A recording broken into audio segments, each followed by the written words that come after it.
Assalamualaikum warahmatullahi wabarakatuh. Halo semuanya, perkenalkan kami dari kelompok 5. Saya Thomas Liurianda dan rekan-rekan saya Faris Muhammad Zaki, Trio Kelvin, Atala, dan Muhammad Al-Hulfiki. Di sini kami akan mempresentasikan temuan kami mengenai dampak teknologi digital terhadap kehidupan manusia. Pendahuluan.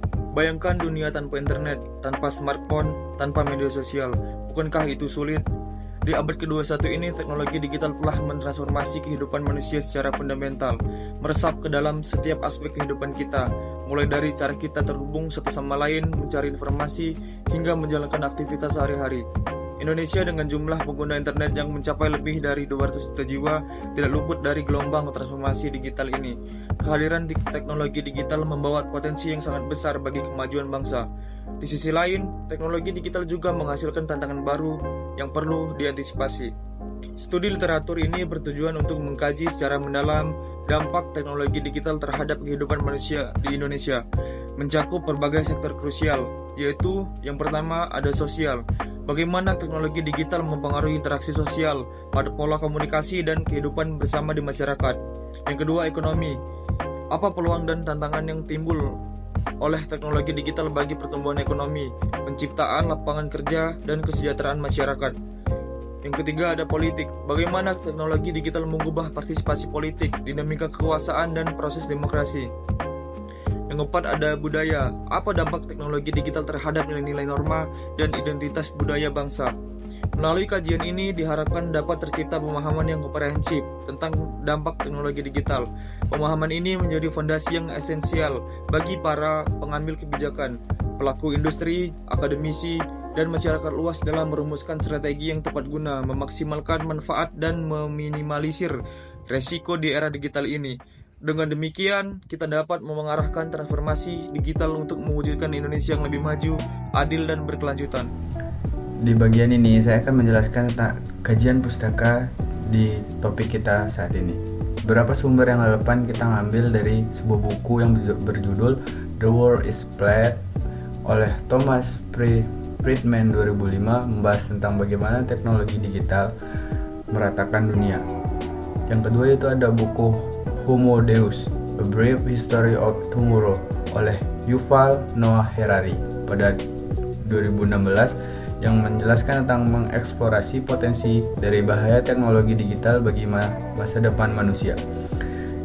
Kita tidak mengambil dari sebuah buku saja, tetapi kita juga mengambil dari jurnal-jurnal ilmiah, yaitu yang pertama ada artikel tentang dampak media sosial terhadap interaksi sosial. Yang kedua itu ada artikel tentang ekonomi digital dan e-commerce. Yang ketiga itu ada artikel tentang teknologi digital terhadap partisipasi politik. Dan yang terakhir yaitu ada artikel tentang transformasi budaya di era digital.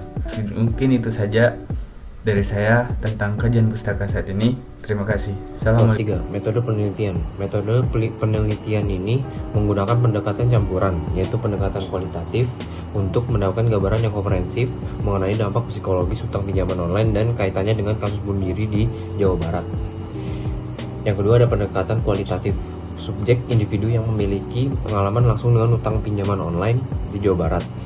Jumlah partisipannya sampai 20-30 orang yang dipilih melalui metode purposive sampling, yaitu pemilihan partisipan berdasarkan kriteria tertentu yang relevan dengan penelitian ini. Prosedur wawancara dilakukan secara semi-struktural dengan panduan wawancara yang telah disusun sebelumnya. Pertanyaan wawancara akan fokus pada pengalaman pribadi, dampak psikologis yang dirasakan, dan strategi coping yang digunakan. Analisis data dari wawancara akan dianalisis menggunakan metode tematik, yaitu pengidentifikasian tema-tema kunci yang muncul dari transkrip wawancara. Analisis ini akan membantu dalam memahami pola dan faktor yang berkaitan dengan dampak psikologis dan kasus bunuh diri. Dari hasil mini riset yang telah kami lakukan, ada 4 dampak utama teknologi digital terhadap kehidupan manusia. Yang pertama itu ada dampak sosial, yang kedua itu ada dampak ekonomi, yang ketiga itu ada dampak politik, dan yang terakhir itu ada dampak budaya. Nah, yang pertama itu ada dampak sosial. Ada 3 poin penting yang sudah kami kumpulkan itu. Yang pertama ada komunikasi. Teknologi digital mempermudah komunikasi jarak jauh melalui platform seperti media sosial, email, dan aplikasi pesan instan seperti WhatsApp, lalu Line atau Facebook Messenger. Nah, dikutip dari buku The World is Flat oleh Friedman tahun 2005, teknologi digital telah meruntuhkan tembok geografis, memungkinkan orang-orang dari berbagai belahan dunia untuk berkomunikasi secara instan. Namun hal ini juga dapat mengurangi interaksi tatap muka dan meningkatkan resiko kesepian. Nah, yang kedua itu informasi. Akses informasi menjadi lebih mudah dan cepat melalui internet. Namun hal ini juga memunculkan tantangan baru seperti penyebaran berita palsu atau informasi yang tidak akurat seperti hoax. Yang ketiga itu ada relasi sosial. Media sosial ini dapat memperluas jaringan pertemanan dan mempermudah individu untuk terhubung dengan orang lain. Namun hal ini juga dapat memicu perbandingan sosial, cyberbullying, dan juga kecanduan. Penelitian yang telah dilakukan oleh Turkel tahun 2011 menunjukkan bahwa intensitas penggunaan media sosial berkorelasi dengan penurunan empati dan kemampuan interaksi sosial di dunia nyata. Nah, untuk di poin kedua itu dampak ekonomi. Ada 3 poin yang sudah kami kumpulkan. Yang pertama itu ada e-commerce. Perkembangan teknologi digital mendorong pertumbuhan e-commerce, menciptakan peluang usaha baru dan juga mempermudah akses pasar global.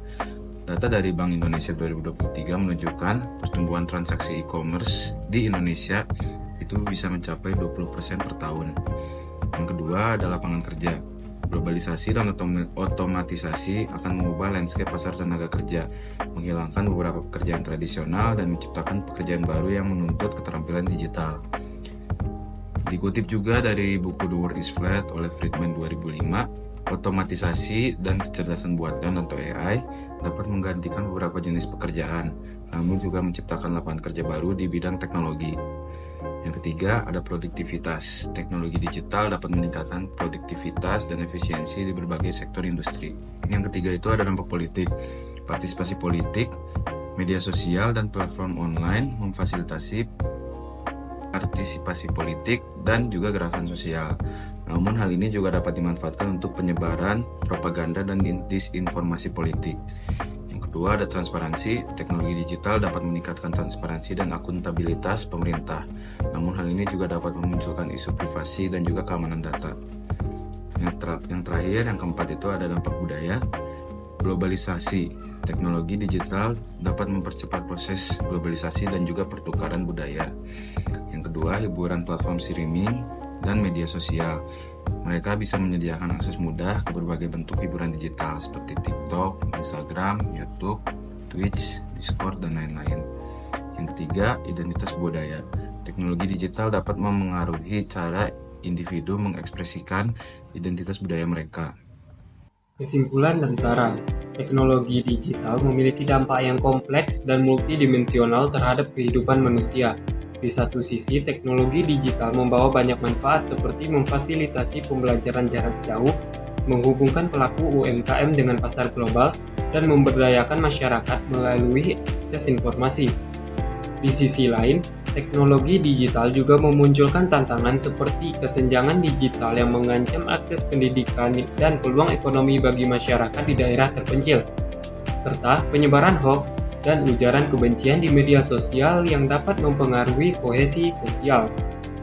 Oleh karena itu, penting untuk menggunakan teknologi digital secara bijak dan bertanggung jawab. Pemerintah perlu mempercepat pembangunan infrastruktur digital di daerah terpencil dan meningkatkan literasi digital masyarakat. Lembaga pendidikan perlu mengintegrasikan teknologi digital dalam kurikulum dan mengajarkan etika digital kepada siswa. Masyarakat perlu mengembangkan kemampuan berpikir kritis dalam menilai informasi di dunia digital dan bertanggung jawab dalam menggunakan media sosial. Dengan kolaborasi dan kesadaran bersama, kita dapat memanfaatkan teknologi digital untuk mewujudkan masyarakat yang lebih adil, makmur, dan berkelanjutan.